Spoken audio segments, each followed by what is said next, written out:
Évidemment que tout est dans le Coran. Mais comme on nous a éloignés du Coran et que le Coran il était muet, bah évidemment que personne ne sait comment faire ces prières, comment les rites que Dieu a enseignés à Ibrahim alayhi salam, d'accord, qui a installé une partie de sa progéniture en direction de la mosquée sacrée. Et Ibrahim alayhi salam a demandé, l'ami intime de Dieu, paix sur lui, a demandé à Dieu qu'une partie de sa progéniture, que leur cœur s'incline en direction des prières, qui priaient en direction de la maison sacrée. C'est une demande qui vient d'Ibrahim alayhi salam. Comment il faisait lui? Il a attendu Bukhari et Muslim pour savoir comment, comment prier Dieu.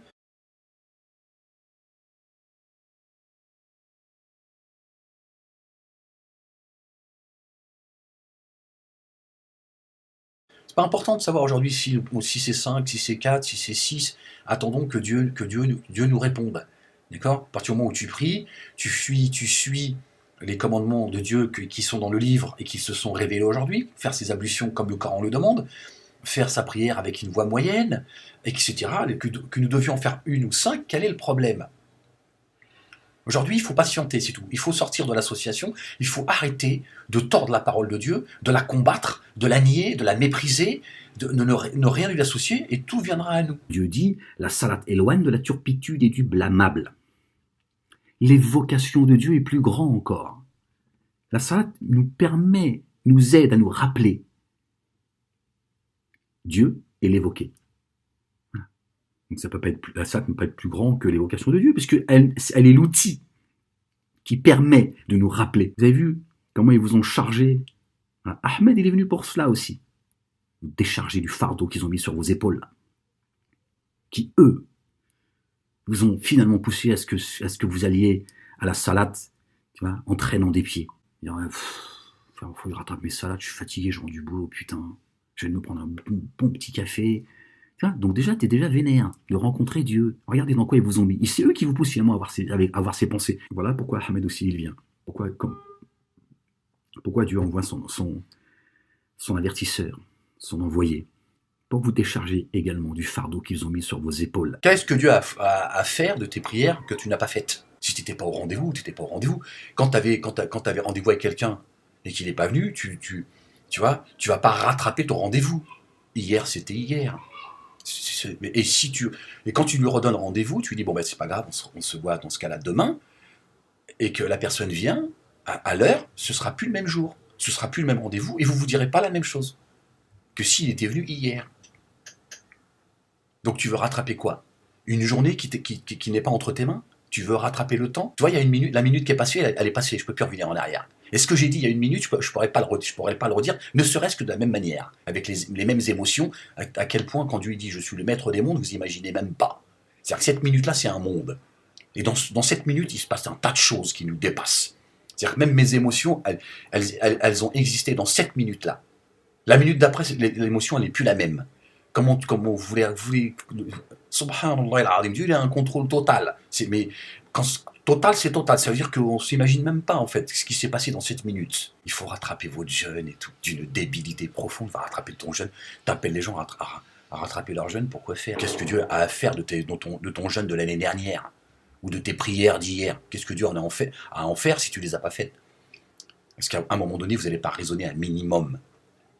Voilà, pendant qu'ils vous vendent la religion des 4 écoles, qui peut être complètement débile, vous expliquant que les prières que tu ne fais pas ici, tu les feras sur une plaque de fer en enfer. Voilà leur Dieu.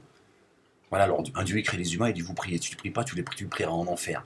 Voilà Dieu, voilà le Subhanallah al-Azim. La religion, tu vois, de la peur, voilà, de la névrose. Nulle contrainte en religion. La salat, d'accord, ce qu'on appelle les 5 prières, ne sont pas obligatoires. Nulle contrainte en religion. Est-ce que tu comprends ce que ça veut dire? Nulle contrainte en religion. Dieu l'a dit dans la religion que j'ai agréée, il n'y a pas de contrainte. Tu crois ou tu crois pas, t'es pas celui qui veut croire qui croit, celui qui ne veut pas croire qui ne croit pas. Tu n'es pas là pour contraindre les gens à croire. Tu ne guides pas les gens que tu aimes. À vous votre religion, à moi la mienne. Lakum dinukum waliya din. D'accord? Nulle contrainte en religion. Rien n'est obligatoire. D'accord? Tu fais pas une aumône à Dieu. Hein. Dieu n'en a que faire de tes salats. D'accord? Donc il faut déjà se détendre. Il n'y a aucune obligation. Elle devient obligatoire pour le croyant et la croyante. D'accord? Parce qu'elle est le lien direct avec Dieu. Un acte d'amour. C'est une rencontre avec amour. La prière, c'est pas quelque chose qui doit être lourd. Tiens. Sinon, c'est pas la peine de la faire. Il n'y a pas d'obligation. Il n'y a pas d'obligation de faire la prière. Il n'y a pas d'obligation de jeûner. Il n'y a pas d'obligation de ce qu'on nous apprend depuis tout petit. Tu fais ta prière, sinon c'est l'enfer, etc. Non. Non, il n'y a pas... tiens. La prière, c'est pas une obligation. Dieu, il a que faire de ta prière. Quand tu crois, ça devient...